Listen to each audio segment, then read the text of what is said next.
চাঁদ ডুবে গেছে অনেকক্ষণ। ঘরে ধীরে ধীরে জ্যোৎস্নার রঙও বদলে যাচ্ছে। এমন ভয়ঙ্কর রাত আগে ওদের জীবনে কখনো আসেনি। হরিহরকে ঘরে না পেয়ে নিজেদের রুমে ফিরে এসেছে ওরা সবাই। নীল কাঁপা কাঁপা হাতে একটা জয়েন্ট রোল করল। জানলা দিয়ে শেষ রাতের ঠান্ডা হাওয়া ঘরে ঢুকছে। জনমানুষহীন এই হোটেলের কোনায় কোনায় কিসের এক অপার্থিব গুঞ্জন ভেসে আসছে যেন। অখিল বলল, হরিহর কোথায় গেল বলতো? সঞ্জয় বলল, আচ্ছা, যে আওয়াজটা আমরা শুনেছিলাম ওটা হরিহরের নয় তো? সঞ্জয়ের কথা শুনে এক মুহূর্তের জন্য ওর চোখে চোখ রাখল অখিল। নেহাত আজগুবি নয় কথাটা। বাসন্তী বলল, কিন্তু ও বাইরে বেরোলো কি করে? সঞ্জয় বলল, হয়তো এই হোটেলে আরো কোনো দরজা আছে যেটা দিয়ে বাইরে যাওয়া যায়, আমরা সেটা জানি না। প্রত্যয় বলল, যদি ওটা হরিহরের চিৎকার হয় তাহলে তো নির্ঘাত কোনো বিপদে পড়েছে। আমাদের ওকে খুঁজে বের করা উচিত। প্রত্যয় যদিও কথাটা বেশ জোরের সঙ্গেই বলল, কিন্তু কোথায় খুঁজবে, কিভাবে খুঁজবে তা কিছুতেই বুঝে উঠতে পারল না কেউ। মাধবী নরম গলায় জিজ্ঞেস করল, খুঁজে বের করবেন মানে? আবার বাইরে যাবেন নাকি? প্রত্যয় বলল, একটা লোক বিপদে পড়েছে, আমাদের তো যাওয়া উচিত। মাধবী ধূসর চোখে তাকালো প্রত্যয়ের দিকে। চোখের পাতা কাঁপছে ওর। ছেলেটা কি বলছে ও নিজে জানে কি? এদিকে প্রত্যয়ের মধ্যেও একটা অদ্ভুত পরিস্থিতির সৃষ্টি হয়েছে। ওর বারবার মনে হচ্ছে কে যেন ওকে বাইরে যাওয়ার জন্য ঠেলছে।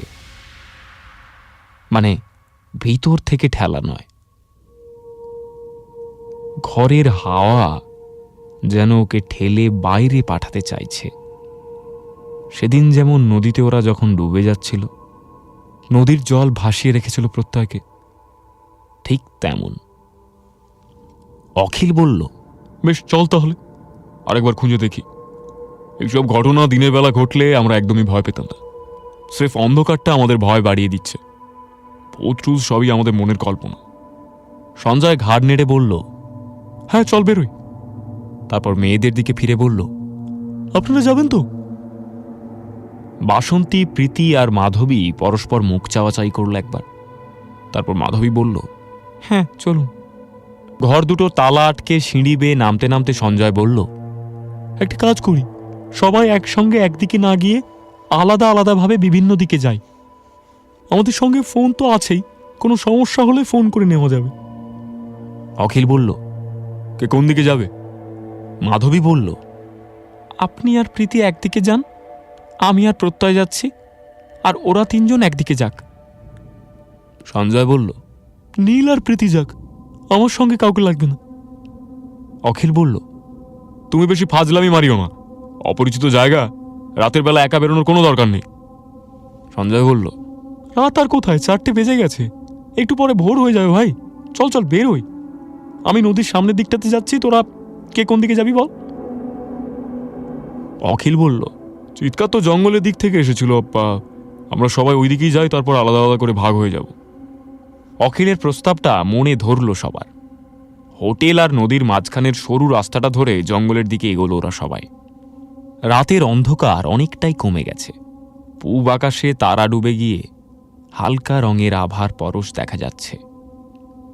শেষ রাতের পাতলা কুয়াশার মেঘ ধীরে ধীরে নেমে আসছে মাটিতে।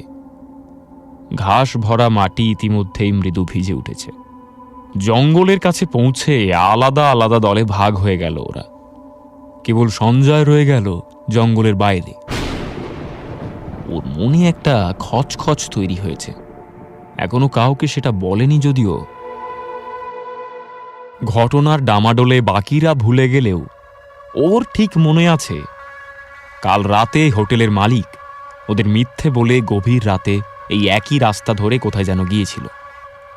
সঞ্জয়ের মন বলছে, ভূত ফুত কিছুই নেই এখানে, এই পলাশডিহিতে তার চেয়েও জটিল কিছু ঘটছে।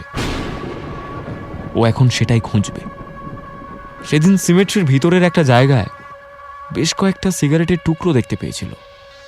পাক্কা সিগারেটখোর সঞ্জয়ের সব ধরনের সিগারেটের দাম ঠোঁটের আগায় লেগে থাকে। যে ফিল্টারগুলো সে দেখেছিল সেগুলো বেশ দামি সিগারেটের ফিল্টার। যে সিমেট্রিতে কেউ যায় না, ভুতুড়ে বলে সবাই ভয় পায়, সেই সিমেট্রিতে এত দামি সিগারেটের ফিল্টার কি করে গিয়েছিল? সেটাই ভাবিয়ে তুলেছিল সঞ্জয়কে। ওর ভাবনা আরো কয়েক স্তর গভীর চলে গিয়েছিল যখন দেখেছিল হোটেলের মালিক প্রতাপও ওই একই সিগারেট খায়। এই ঘটনা নেহাতি কোইন্সিডেন্ট হতে পারে না। খুব সাবধানে নদীর পাশের রাস্তা ধরে এগোলো সঞ্জয়। জঙ্গলের পাশ দিয়ে এই রাস্তা জঙ্গলকে ঘিরে চলে গেছে চিত্রকূট পাহাড়ে। সঞ্জয় সেদিকেই যাবে। ওই সিমেট্রিতে এমন কিছু তো চলছে যা ওদের চোখ এড়িয়ে গেছে।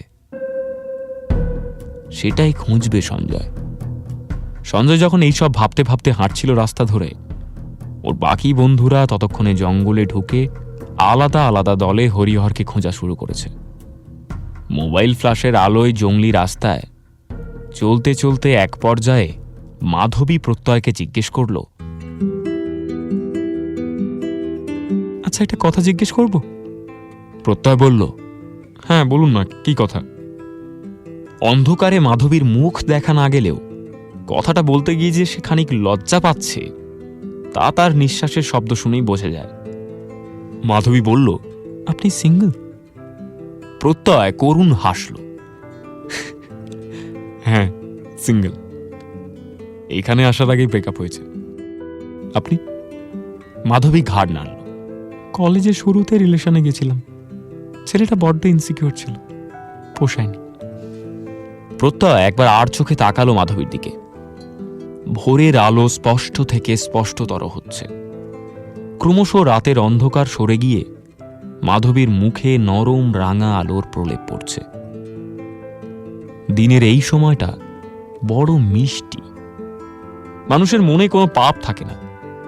স্বর্গীয় একটা আবহ ঘিরে ধরে চারপাশ। শরীরে নতুন করে উদ্দীপনার সৃষ্টি হয়। তার উপরেই পাহাড়ি জঙ্গলের বাঁধনহীন গন্ধের মধ্যে দাঁড়িয়ে এক অনন্য মাদকতা ঘিরে ধরছিল প্রত্যয়কে। সে জিজ্ঞেস করল, কেমন ছেলে আপনার পোষায়? প্রত্যয়ের প্রশ্নে মাধবী একটু হাসল। সবে তো একদিন চিনলেন আমাকে, এত তাড়াতাড়ি সব জেনে নেবেন? একটু ওয়েট করুন। আচ্ছা, একটা কবিতা শোনান তো। প্রত্যয় চমকে উঠে বলল, এই সময় আপনার কবিতা শুনতে ইচ্ছে করলো? মাধবী বলল, কবিতার আবার কোনো সময় আছে নাকি? বেশ হাওয়া দিচ্ছে, জলের গন্ধ আসছে, শোনান না প্লিজ।